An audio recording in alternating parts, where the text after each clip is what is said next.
ಶ್ರೀ ಗುರುಭ್ಯೋ ನಮಃ. ಸ್ವಾತ್ಮಾರಾಮಂ ನಿಜಾನಂದಂ ಶೋಕಮೋಹ ವಿವರ್ಜಿತಂ ಸ್ಮರಾಮಿ ಮನಸಾ ನಿತ್ಯಂ ಶ್ರೀ ವೆಂಕಟಾಚಲದೇಶಿಕಂ.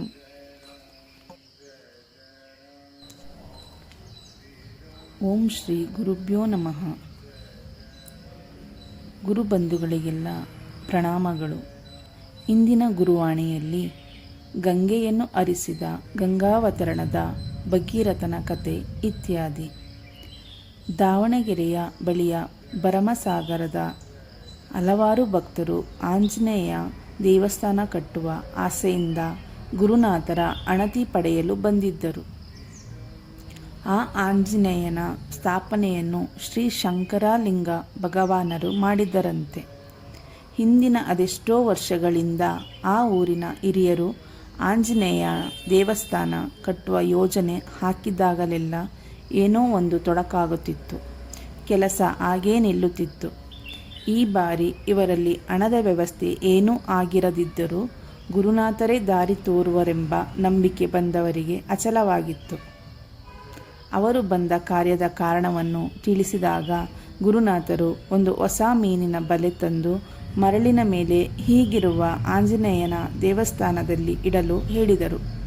ಹಾಗೇ ಮಾಡಿದ ನಂತರ ಕೆಲವೇ ದಿನಗಳಲ್ಲಿ ಧಾರಾಕಾರ ಮಳೆಯಾಗಿ 20 ವರ್ಷಗಳಿಂದ ತುಂಬಿರದಿದ್ದ ಕೆರೆಯ ನೀರು ಉಕ್ಕಿ ಕೋಡಿಯಿಂದ ಹರಿಯತೊಡಗಿತು.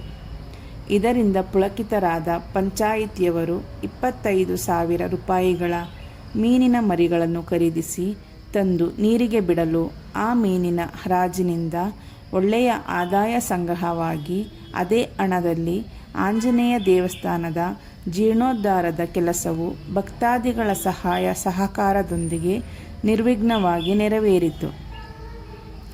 ಈಗಲೂ ಅಲ್ಲಿನ ಭಕ್ತರಿಗೆ ಗುರುನಾಥರೆಂದರೆ ಅನನ್ಯ ಭಕ್ತಿಭಾವ, ಗೌರವ. ಈ ಘಟನೆಗಳನ್ನು ನೋಡಿದಾಗ ಗಂಗೆಯನ್ನು ಹರಿಸಿದ ಗಂಗಾವತರಣದ ಭಗೀರಥನ ಕತೆ ನೆನಪಾಗುವುದರಲ್ಲಿ ಆಶ್ಚರ್ಯವಿಲ್ಲ.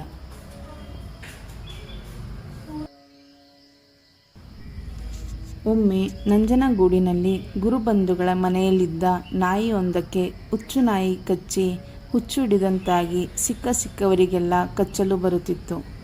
ಏನು ಕೊಟ್ಟರೂ ತಿನ್ನುತ್ತಿರಲಿಲ್ಲ. ಆ ನಾಯಿಯ ಮೇಲೆ ಕರುಣೆ ತೋರಿದ ಗುರುನಾಥರು, ಪಂಚಭೂತಗಳು ಅಸ್ತಿತ್ವ ಕಳೆದುಕೊಂಡ್ರೆ ಈ ದೇಹ ಕೆಳಗೆ ಬೀಳುತ್ತದೆ ಎಂದು ಏನೇನೋ ಮಾತನಾಡುತ್ತಾ ಆ ನಾಯಿ ಮೇಲೆ ಸ್ವಲ್ಪ ನೀರನ್ನು ಚಿಮುಕಿಸಲು ತಿಳಿಸಿದರು. ಸ್ವಲ್ಪ ಹೊತ್ತು ನೀರನ್ನು ಮುಟ್ಟದಿದ್ದ ಆ ನಾಯಿ ಚಿಮುಕಿಸಿದ ನೀರನ್ನು ನೆಕ್ಕಿ ಕೂಗುವುದನ್ನು ಬಿಟ್ಟಿತು. ಆಗ ಎಲ್ಲರಿಗೂ ಸ್ವಲ್ಪ ಸಮಾಧಾನವೆನಿಸಿತು. ಆ ನಂತರ 1-2 ಗಂಟೆಯಲ್ಲಿ ನಾಯಿಯ ಪ್ರಾಣ ಪಕ್ಷಿ ಹಾರಿ ಹೋಯಿತು. ನಂತರ ಗುರುನಾಥರು ಅದನ್ನು ಒಂದೆಡೆ ಮಣ್ಣಿನಲ್ಲಿ ಮುಚ್ಚಿ ಬರಲು ಗುರುಬಂಧುಗಳಿಗೆ ತಿಳಿಸಿದರು.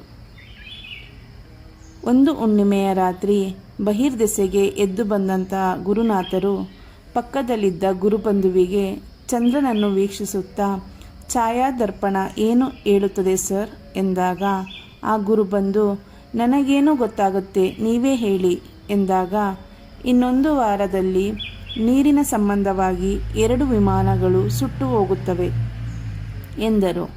ಅವರು ಹೇಳಿದಂತೆಯೇ ಭಾರೀ ಗಾಳಿ ಮಳೆಯಿಂದಾಗಿ 2 ವಿಮಾನಗಳು ಅಪಘಾತಕ್ಕೀಡಾದ ವರದಿ ವೃತ್ತಪತ್ರಿಕೆಯಲ್ಲಿ ವರದಿಯಾಗಿತ್ತು.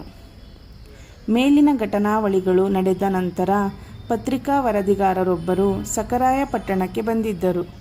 ಗುರುನಾಥರು ಅವರನ್ನು ಸತ್ಕರಿಸಿ ಅನಂತರ ಅವರ ವೃತ್ತಿಯ ಬಗ್ಗೆ ವಿಚಾರಿಸಲು ಅವರು, ಸ್ವಾಮಿ, ಪ್ರಪಂಚದಲ್ಲಿ ನಿನ್ನೆ ನಡೆದ ಮುಖ್ಯ ವಿಷಯಗಳನ್ನು ನಾವು ಪತ್ರಿಕೆಯಲ್ಲಿ ಪ್ರಕಟಿಸುತ್ತೇವೆ ಎಂದ ಕೂಡಲೇ ಗುರುನಾಥರು, ಸ್ವಾಮಿ, ನಾಳೆ ನಡೆಯುವುದನ್ನು ನೀವು ಬರೆಯಲ್ಲವೇ ಎಂದರು.